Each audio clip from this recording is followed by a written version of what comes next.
मैं इस चैनल के माध्यम से बोलना चाहती हूँ, 11:30 बजे मेरे घर में खटखटाहट का आवाज आई तो हम लोग तो सोए हुए थे। उसके बाद मेरा बड़ा वाला बाबू सूरज खोला तो बोला कि हम प्रशासन हैं, मुफस्सिल से आए हुए हैं, दरवाजा खोलो, संजय सिंह कहाँ है। मेरा बाबू खोल दिया। उसके बाद खुलने के बाद वो अंदर आ गया, यहीं पे बैठ गया। मेरा छोटा वाला भी बाबू आया, बैठ गया। उसके बाद थोड़ा देर के बाद शोर शराबा हुआ तो हम दरवाजा खोल के आए तो देखे कि वो शराब पी रहा है, मेरे बच्चे को मोबाइल छीन लिया है और मारपीट कर रहा है। जैसे हमने उस पर विरोध किया तो उठ के आगे दबाड़ा हम लोग को। मैं, मेरी माँ भी थी और जाके गेट में हम लोग बंद हो गए।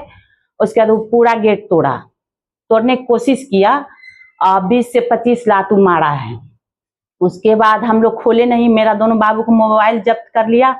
उसके बाद मेरा भी मोबाइल उस जगह गिर गया और हम कॉल नहीं कर सके। उसके बाद किसी तरह हम केवाड़ी खोल के अपना मोबाइल रास्ता में गिरा हुआ था गली में, उसका लेके हमने अपने हस्बैंड को फोन किया कि प्रशासन आया हुआ है, धांधली कर रहा है, तो बोले कि 112 को फोन करो।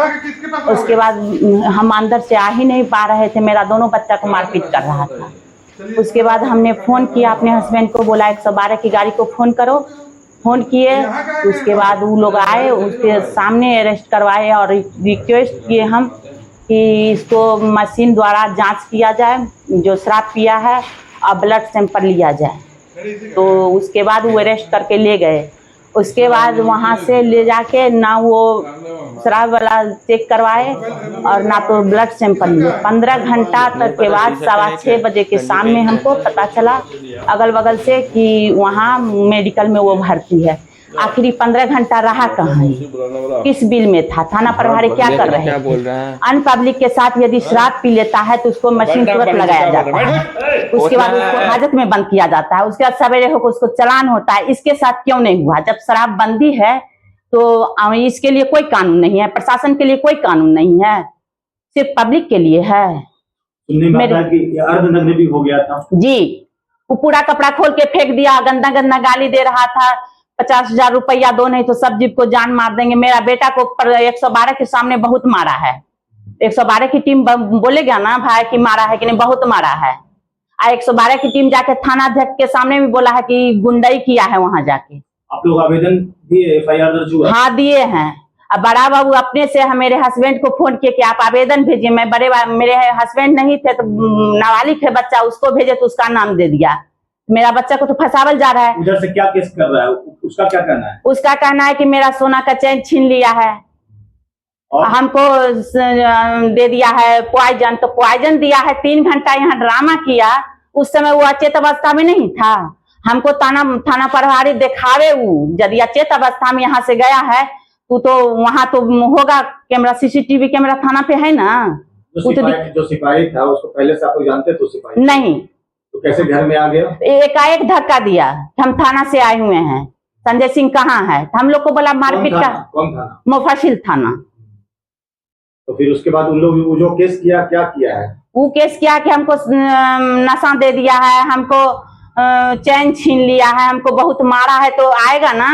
थाना प्रभारी क्या बोले इस मसले पर? इस पर वो पूरा साथ दे रहे हैं। उनका आदमी है, वो डिपार्टमेंट का है, वो पूरा साथ दे रहे हैं। उसका और भी कई तरह का वीडियो वायरल हो रहा है। 8 वीडियो उसका आया है, हर जगह उसका केस, कहीं गोली चला रहा है, कहीं बर्दी में शराब पी रहा है। ये प्रशासन को नहीं दिखाई दे रहा है?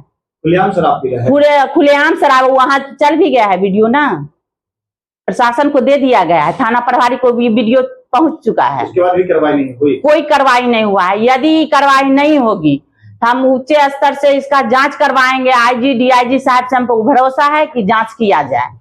प्रशासन से क्या मांग करना चाहते हैं? मांग करना चाहते हैं उसका नौकरी खत्म करें। इस तरह से किसी के घर में अन पब्लिक, यदि SP साहब के घर में, थाना प्रभारी के घर में करेगा, क्या वो छोड़ देंगे? और कुछ फोन भी आ रहा था किसी के दबाव के लिए? नहीं। घटना घटित हुई है, इस पर क्या बोलना चाहिए? मेरे एरिया में यह घटना नहीं घटी है, मेरे घर के बगल में यह घटना घटी है और बहुत ही दुर्भाग्यपूर्ण घटना है। जिस पुलिस के हाथों हम लोग रक्षा की उम्मीद करते हैं और पुलिस यदा कदा करती भी है, ऐसा नहीं है कि नहीं करती है, वही पुलिस अगर शैतान बन जाए और अपराधियों की तरह व्यवहार करने लगे तो हम समझते हैं कि यह समाज का और प्रशासनिक अधिकारियों का, इसे मैं फेल्योर कहूँगा, और जनता पर इसे मैं ज्यादती की संज्ञा दूंगा। क्या हुआ है महिला के साथ में जो बगल की यहाँ क्या हुआ? इसमें रात में तो आवाज आ रही थी लेकिन हम समझ नहीं पाए थे, क्योंकि मेरा घर बगल में ही है। रात में लगभग 1:30-2 बजे के आसपास, 1 बजे के आसपास ऐसा लग रहा था कि कुछ हंगामा हो रहा है, चीखने चिल्लाने की आवाज आ रही है। लेकिन मुझे लगा कि हो सकता है कोई होगा, अगर वैसा कुछ रहता तो मेरे पास फोन जरूर आता। अगले दिन इस घर के जो मकान मालिक हैं संजय सिंह, उनसे मेरी फोन पर बात भी हुई। हमने बोला भी कि भाई यह तो दुर्भाग्यपूर्ण बात है कि हम घर के बगल में बैठे हुए हैं, आपने मुझे फोन नहीं किया।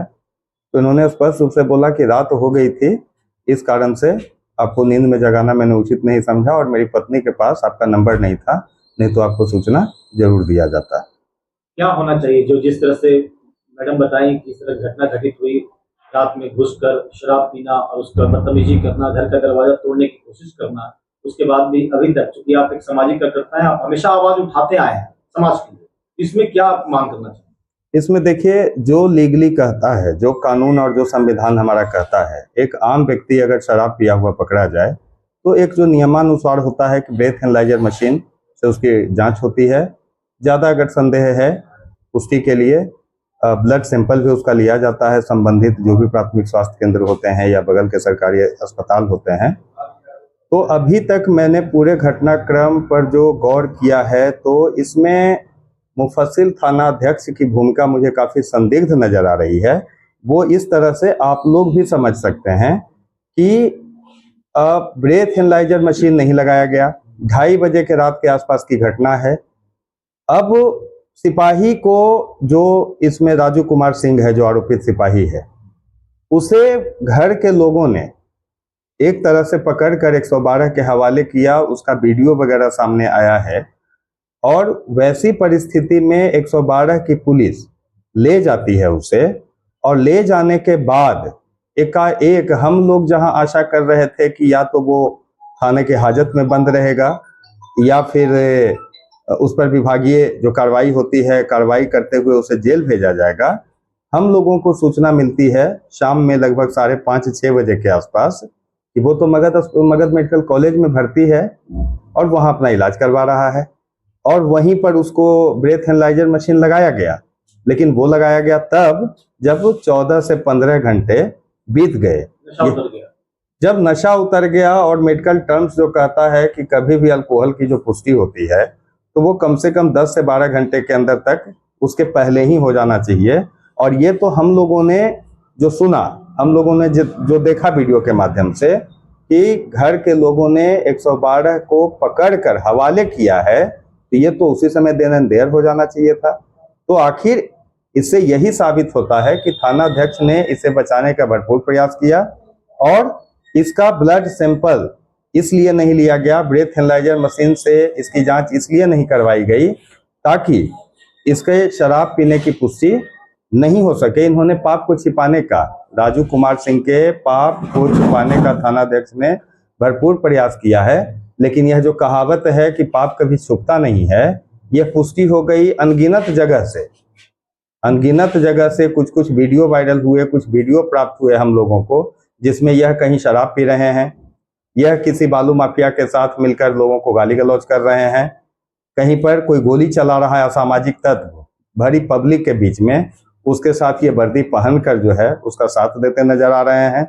यह सब काफी है साबित करने के लिए कि निश्चित ही यह पुलिस के रूप में एक गुंडा है, और ऐसे गुंडा तत्व समाज के लिए, समाज हित में कहीं से सही नहीं। एक सोशल मीडिया पे इनका वीडियो वायरल हो रहा है, जो राजू सिंह नामक सिपाही हैं, अर्धनग्न अवस्था में इस घर में, जो संजय सिंह जी के घर में पाए गए, तो क्या संदेश जाता है कि पुलिस अर्धनग्न हो जाए शराब पीते पीते? जब उसको होश ही नहीं है, पूर्व में भी उसके कुछ वीडियो वायरल हुए हैं, और यह संदेश तो यही जाएगा ना कि आज माननीय मुख्यमंत्री जी को मैं अच्छा मानता हूं, नीतीश कुमार जी को, कि उन्होंने शराबबंदी लागू की, लेकिन आज उनकी शराबबंदी को विफल करने में ऐसे ही कुछ पुलिसकर्मी और पुलिस पदाधिकारी शामिल हैं जो शराबबंदी को विफल करने में लगे हुए हैं। इस पर तो राज्य सरकार को भी संज्ञान लेना चाहिए। एक अंतिम सवाल, आप बहुत ही करीबी हैं केंद्रीय मंत्री जीतन राम मांझी जी के, आप उनके पार्टी के राष्ट्रीय छात्र नेता के अध्यक्ष भी रह चुके हैं, तो आप अपने मंत्री महोदय से क्या मांगना चाहेंगे, और सांसद भी हैं यहाँ के? निश्चित ही इसी पर नहीं, मुफस्सिल थाना अंतर्गत या गया शहर के अन्य थानों में जितने भी पुलिसकर्मियों के द्वारा वैसे कांड किए जाते हैं जो समाज हित में नहीं है, उनके प्रति मैं हमेशा प्रमुखता से आवाज उठाता ही रहा हूं, और इस मैटर पर तो मैं और प्रमुखता के साथ उठाऊंगा, क्योंकि इसमें पुलिस रक्षक की नहीं बल्कि भक्षक की भूमिका में उतर आई है। और एक जो केस, जो उचित केस हुआ है जिसमें कि पीड़ित परिजनों ने लगाया है, उसको दबाने के लिए एक और FIR किया गया है। तो यह जो प्राथमिकी की विधि और व्यवस्था संविधान ने हमें दी है, तो क्या अब तो यही बच गया ना कि कोई आपकी हत्या कर दे और आप केस करने जाएं, तो कल आपके परिजनों को भयाक्रांत करने के लिए उधर से भी एक केस कर दिया जाएगा। इसमें तो यह शर्म की बात है कि यह FIR आखिर उसका दर्ज कैसे हो गया। अरे FIR ही दर्ज करना था, यह मौलिक अधिकार है, संवैधानिक अधिकार है हर किसी का। इसके पहले जो आरोप इस पर लगे हैं, इस पर विष्णुपद थाना में भी एक इसी तरह का आरोप लगा है, प्राथमिकी दर्ज हुई है। इसके पूर्व के कांडों को देखते हुए इसकी पहले समीक्षा हो जाती और समीक्षा के उपरांत इसमें होना चाहिए था। ये तो बिल्कुल गलत हुआ है। बोलना चाहेंगे, आपको प्रशासन पर निष्पक्ष जांच पर भरोसा है कि नहीं? देखिए, प्रशासन के जो वरीय पदाधिकारी होते हैं, चाहे DSP की बात कर लें, वरीय पुलिस अधीक्षक की बात कर लें, IG साहब की बात कर लें या DGP साहब की बात कर लें, तो जैसे जैसे ये लोग ऊपर की ओर बढ़ते जाते हैं तो नो डाउट कि वहां से न्याय मिलता है। लेकिन वो न्याय तब मिलता है जब वो जो सबूत हैं, जो एविडेंस हैं, वो जब इंक्रिप्टेड नहीं हो, उसके साथ छेड़छाड़ नहीं हो। अभी जो हमें सूचना मिली है कि जिस तरह से दूध की रखवाली के लिए अगर आप बिल्ली को नियुक्त कर दें तो दूध सेफ नहीं रहेगा, तो ठीक उसी तरह से मुझे जो सूचना मिली है कि जो आरोपित पुलिसकर्मी का रक्त संग्रह मेडिकल अस्पताल में लिया गया है, उसे थाने मुफस्सिल थाने की पुलिस अपने साथ लेकर चली आई है। और वो कोई मतलब एक नॉर्मल जो पैकिंग होता है, उस नॉर्मल पैकिंग में वो ब्लड को रखा गया है। तो अब जब अगला आरोप लगा रहा है कि हमें विषाक्त खाना दिया गया, और इसी ब्लड सैंपल को कल के डेट में SFL भेजा जाएगा, पटना में जो जांच होती है फॉरेंसिक लैब में, वहां भेजा जाएगा। तो अब कल के डेट में इसमें इस ब्लड सैंपल में ढक्कन खोलकर कोई यूरिया का एक दाना डाल दे, कोई कीटनाशक डाल दे, कुछ भी इस तरह का जो पॉइजनस होता है वो डाल दे, तब तो कल के डेट में लैब से ये चीज छन कर चला आएगा। तो इसमें हमको डाउट है कि वरीय पुलिस अधिकारियों तक यह जो सबूत हैं वो इनकैप्टेड होकर न जाए, बिना हस्तक्षेप के और बिना कोई छेड़छाड़ के चला जाए। तो मुझे वरीय पदाधिकारियों पर पूर्ण भरोसा है कि निश्चित ही न्याय मिलेगा।